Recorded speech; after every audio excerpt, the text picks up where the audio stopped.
Via, via, vieni via di qui. Niente più ti lega a questi luoghi, neanche questi fiori azzurri. Via, via, neanche questo tempo grigio, pieno di musiche e di uomini che ti sono piaciuti. It's wonderful, it's wonderful, it's wonderful. Good luck, my baby, it's wonderful, it's wonderful, it's wonderful. I dream of you. Chips, chips.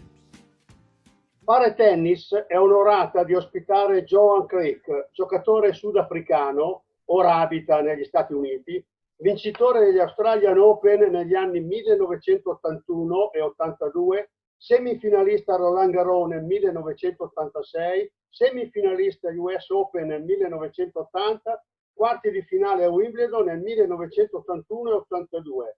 Best ranking number 7. Vanta vittorie su Agassi, Connors, McEnroe, Vilas, Edberg and Borg. Thank you, Joahn, for joining us. We are very happy to have you as our guest. Thank you. Nice to meet you, and thank you for the interview. Oh, sorry.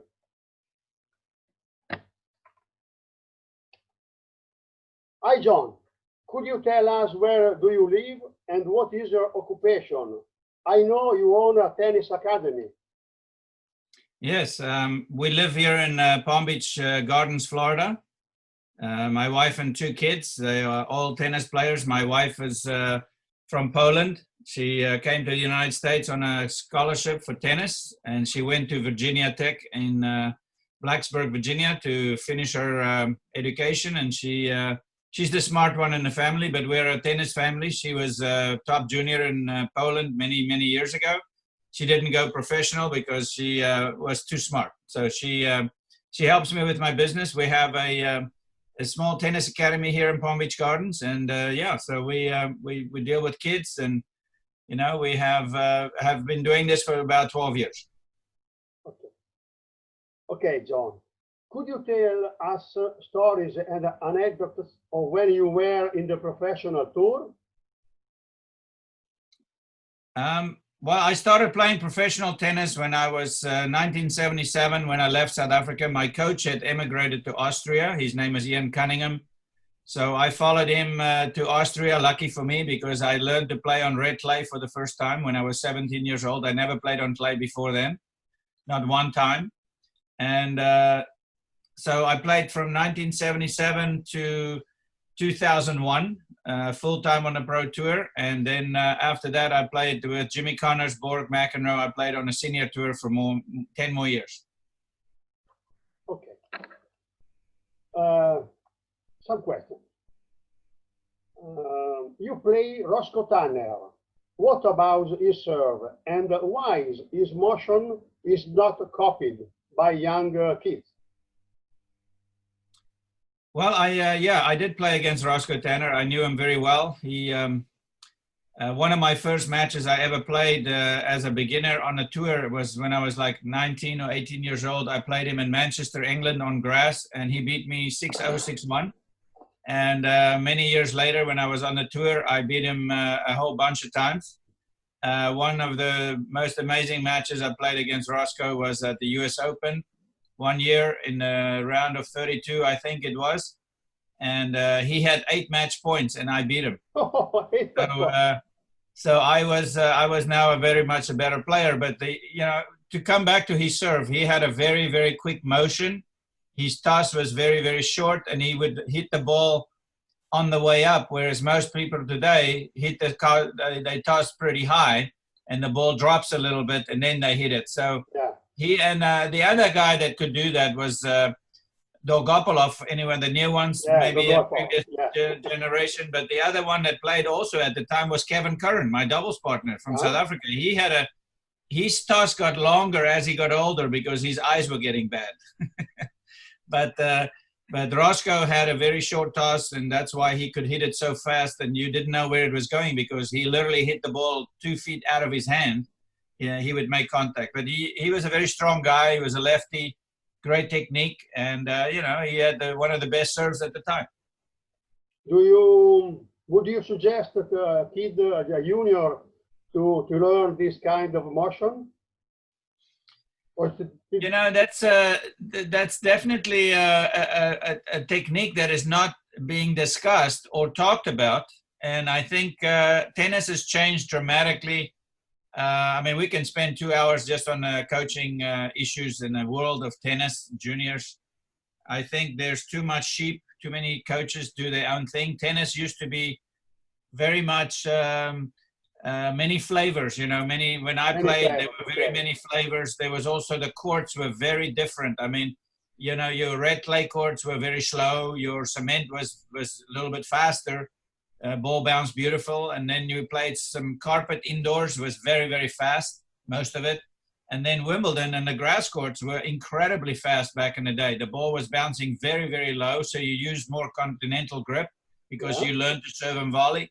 But now they changed the surfaces to where clay bounces high as grass and as bounces as high as hard courts. They try to make everything the same, which means that the coaching is the same. People look across the fence, they say, oh, you know, Johnny does this and Greta does this, so we got to teach this way, the same way. So it's become one cake, and I don't like it that much, but, you know, we still have fantastic players today. The tennis game has changed completely from when I played. The surfaces, I mean, Wimbledon, I don't even recognize it from when I played it in the 70s and 80s. The grass has completely changed. They scientifically engineered it so the ball bounces high, and now you can play grass court tournament from the baseline. Back in the day when I played, it was impossible to do. Okay. On YouTube, I watch your academy, and you have a hard-through court, correct?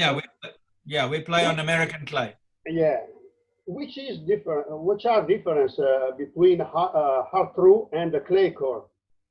You can slide, but yeah, it plays a little bit different from American. I mean, American clay courts especially are more prevalent in Florida and areas where it rains a lot. There are very, very few clay courts in California, for instance.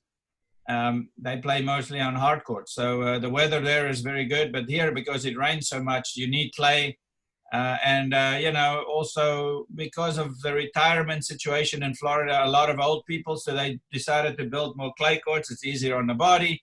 So it became this thing that most of the clay courts or courts that are built in Florida are clay courts. And, you know, in college, all the colleges in Florida mostly have hard courts. So, yeah, I would say it's 99% clay courts in Florida, and very, you know, they build hard courts too, but it's not the desired surface for developments like retirement places or, you know, where people go and have a second home. So everything is clay. I play on a hard-through in Switzerland. Mm-hmm. Very, very good court. A little bit similar to hard court, but you can slide. So yeah. Plays quite similar to clay courts. I would say probably the nicest clay courts are in Italy. They make the nicest clay. And the French Open is obviously fantastic, beautiful. I mean, the red clay courts in Europe are very nice, but the American clay is a little bit not so powdery because we have very harsh weather here. We rain a lot, you know, with big storms. So we cannot have the powder like you have in Europe. Yeah. It'll just be completely washed away after two weeks. There would be no clay left. But in Florida, it's more of a granule. It's thicker. It's a clay that is more like stone. It stays on the clay. It stays on the court pretty well, but we still have to maintain the courts very much. You always have to add more clay as the season comes in summer. Okay, I understand. Another question: what about Jimmy Connor forehand? It was true that it was his weak spot. Yeah, it was definitely not as good as his two-handed backhand. His two-handed backhand was by far one of the best backhands of all time. He played also with a Wilson T2000, which very, very few people could handle. His style of play was, you know, he was coached by his mom and his grandmother. So back when he started to play tennis, he was very much you know, very flat, very hitting the ball very flat, very low over the net, incredible accuracy. He had a good serve, not a great serve, but a very good serve that as a lefty, he could win it out wide on the outside, which is a big plus for the lefties. But yeah, his forehand, when I played my worst tennis, I beat him. When I played my best tennis, he would beat me badly. So I learned to play him by junking him with his forehand, slow, low slice, close to the net. So he has to slice under the ball and miss a lot of balls, and then open the court up to the backhand and hope for the best. But he was he was the number one in the world as well. So it was very, very, very difficult to beat him. Even with everybody has weaknesses. I mean, everybody talked about Roger Federer. His backhand was his weakest. And then a couple of years ago, he won the Australian Open after a long illness and injury.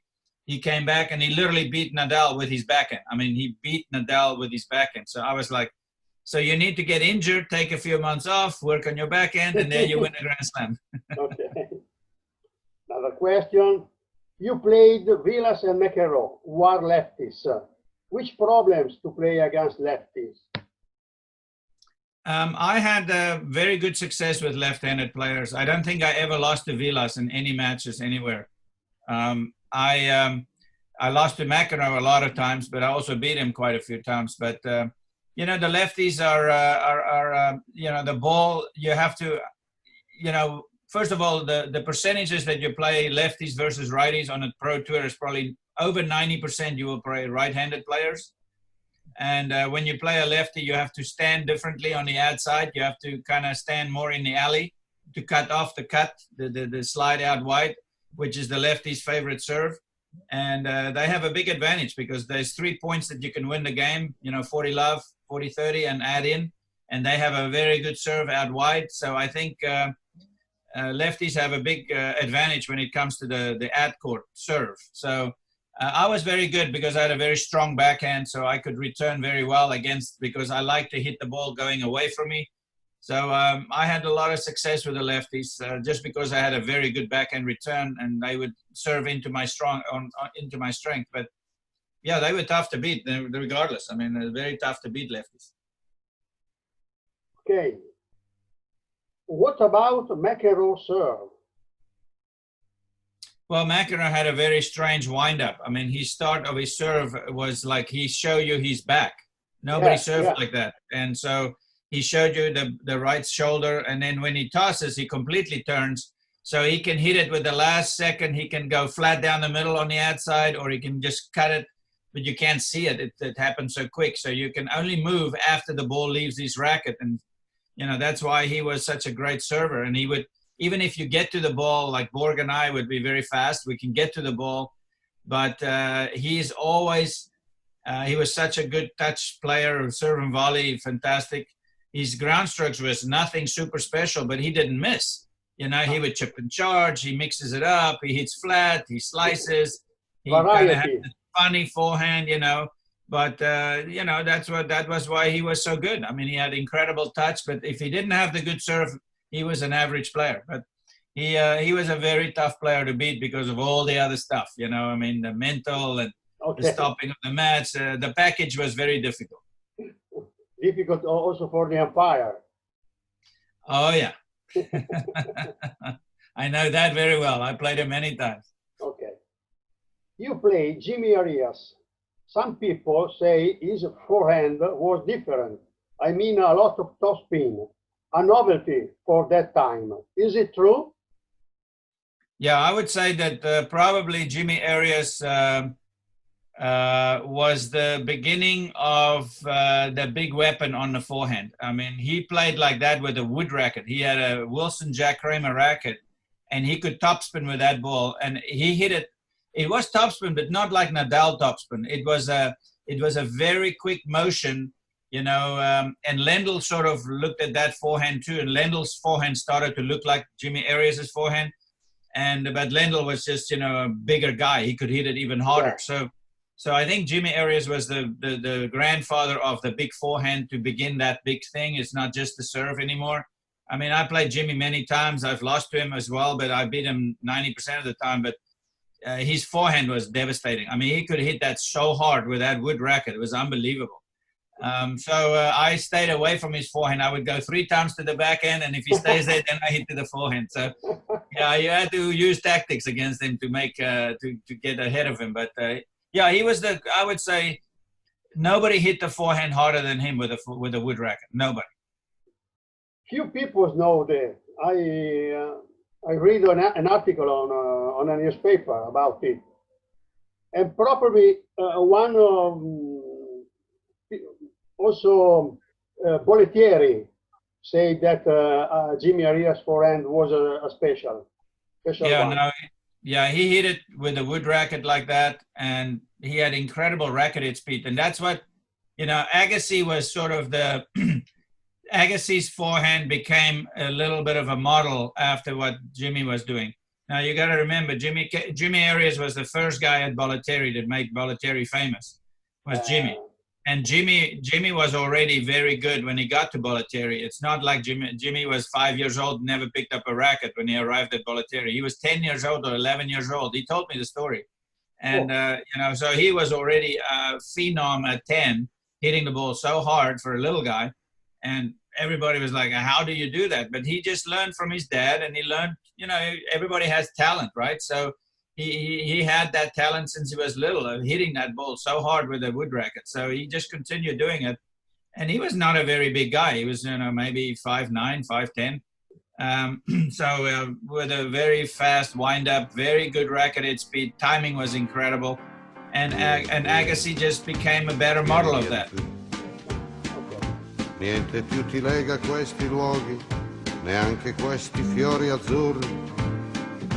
Via, via, neanche questo tempo grigio, pieno di musiche e di uomini che ti son piaciuti.